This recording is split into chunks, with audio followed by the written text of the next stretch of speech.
All right, so today we are diving deep into the story of Thin Lizzy. And look, they were so much more than just another 70s rock band. We're talking about this incredible mix of Irish poetry, that working-class grit, and a sound that, well, it pretty much accidentally invented a whole new way to play the electric guitar. Let's get into the story of how this Dublin bard became a true rock and roll legend. I mean, think about that for a second. When the frontman of Metallica, maybe the biggest metal band on the entire planet, says that, you know you're dealing with a group that had a massive, seismic impact. Hetfield's words just nail it, right? Thin Lizzy had the heavy refs, for sure, but they also had this soul, this musicality, that really set them apart and went on to inspire, well, generations of musicians. And really, that's the big question we're going to try and unpack here. It's a story that's just full of contradictions. You've got a black kid in super conservative Catholic Dublin, a folk song they absolutely hated becoming a massive hit, and a random studio mistake that literally changed the course of rock music. And it all starts with the man right at the center of that storm. To really get this band, you have to first get the man at its heart. The unbelievably charismatic, totally complicated, and just brilliant Phil Lynott. You have to just appreciate the sheer tension baked into this story from day one. In 1950s Ireland, Phil Lynott was a walking paradox. He was the son of an Irish mother and a British Guyanese father, raised by his grandparents in a mostly white, working-class part of Dublin.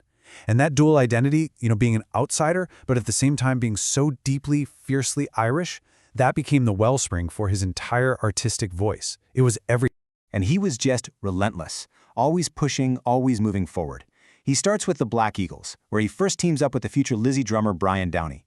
Then he goes to Skid Row, and that's where he really learns how to own a stage. By the time he forms Orphanage, he's writing his own stuff.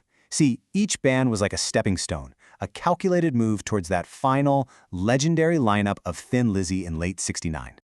And this moment, this just captures the spirit of that early Dublin scene perfectly. When Lynott gets kicked out of Skid Row because he's just the singer, the band's bassist, a guy named Bruce Shields, doesn't just say, tough luck. No. He actually takes the time to teach Phil how to play the bass guitar and even sells him his first one. It's an act of friendship that literally gave Lynott the tool he was going to use to conquer the world. Amazing. So, okay, our frontman has his identity. Now the band has to find its voice. And yeah, that journey was every bit as unconventional as Lynott's own. Their first real taste of success was, well, it was perfectly ironic. Their breakthrough hit wasn't one of Phil's killer rock anthems. Nope. It was a rocked-up version of a traditional Irish folk song, Whiskey in the Jar. The public went crazy for it, sent it flying up the charts. But the band? They hated it. They felt it put them in this little folk rock box, which was the exact opposite of the hard rock sound they were trying to build. So to break out of that box, they needed something new, something unique, and they found it in what became their calling card, the twin guitar attack. Now, this wasn't just two guitarists soloing at the same time. It was way cooler. It was two lead guitars playing these intertwined, harmonized melodies that created this huge, rich, almost orchestral sound. It was heavy, but it was also beautiful. It became their unmistakable sonic fingerprint. But here's the best part. This legendary genre-defining sound wasn't dreamed up in some moment of songwriting genius. It was a total accident, a fluke.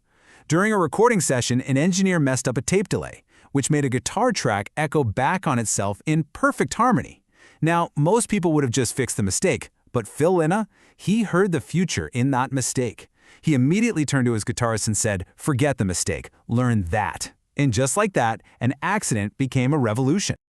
So, with their frontman's one-of-a-kind perspective and their accidental secret weapon, Thin Lizzy was finally ready to take on the entire world. And their rise was just staggering. I mean, look at this chart. In 1975, their album Fighting barely even makes a dent at number 60. 1 year later, Jailbreak explodes into the top 10. By '77, Bad Reputation hits number 4. That's not a slow climb, my friends. That is a rocket launch, and it was fueled by that incredible signature sound. And the song at the heart of that whole explosion was The Boys Are Back in Town. Now, everybody assumes that song is about the band coming home from a tour, right? Makes sense. But in a classic Phil Lynott street poet twist, the real story was that he was inspired by a notorious gang of Manchester criminals called the Quality Street Gang. He was writing about gangsters, not rock stars. So, At the absolute peak of their powers, they release Live and Dangerous, which is still seen by so many as one of the greatest live albums ever made. But for decades, there's been this cloud of controversy hanging over it, and it all comes down to this number. The producer, Tony Visconti, claimed that a massive 75% of that album was actually re-recorded in the studio. The band, though, has always fired right back, and their argument is a pretty simple and technical one. They basically said, look, on a loud 1970s rock stage, every mic is picking up sound from every other instrument.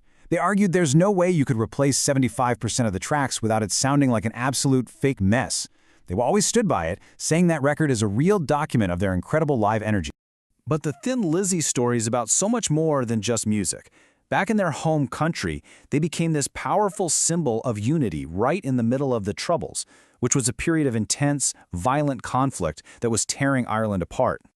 The very makeup of the band was a radical statement at the time. I mean, think about it. During the worst of the conflict, Thin Lizzy was this living, breathing symbol of unity. You had a Catholic frontman from Dublin in the Republic, guitarists from Belfast in the north, a Protestant from Scotland, and hey, even an American thrown in there as a neutral party. In an era that was defined by division, their lineup just defied the whole conflict. And they backed it up with pure courage. While most other huge bands were just too scared to play in Belfast, Thin Lizzy never stopped going. They, along with a few other really brave Irish artists, consistently toured the north, giving young people from both sides of the divide a place where they could come together and just escape the violence, even if it was only for one night. That was an act of incredible bravery. Now, the band's classic lineup would eventually fall apart, and Phil Lynott would tragically pass away far too young in 1986. But the impact they left on music, well, that's permanent. You remember that accidental twin guitar attack we talked about? It became the literal blueprint for what was called the new wave of British heavy metal. Just look at this list.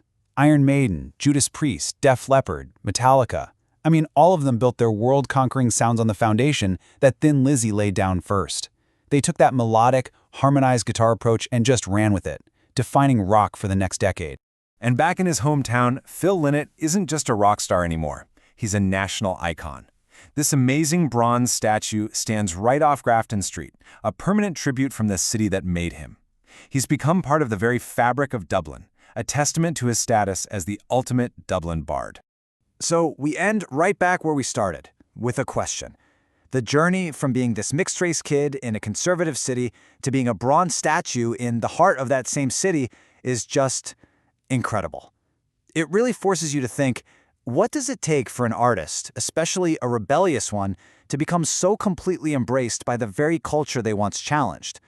What does that journey say about the power of music? And maybe, what does it say about Ireland itself?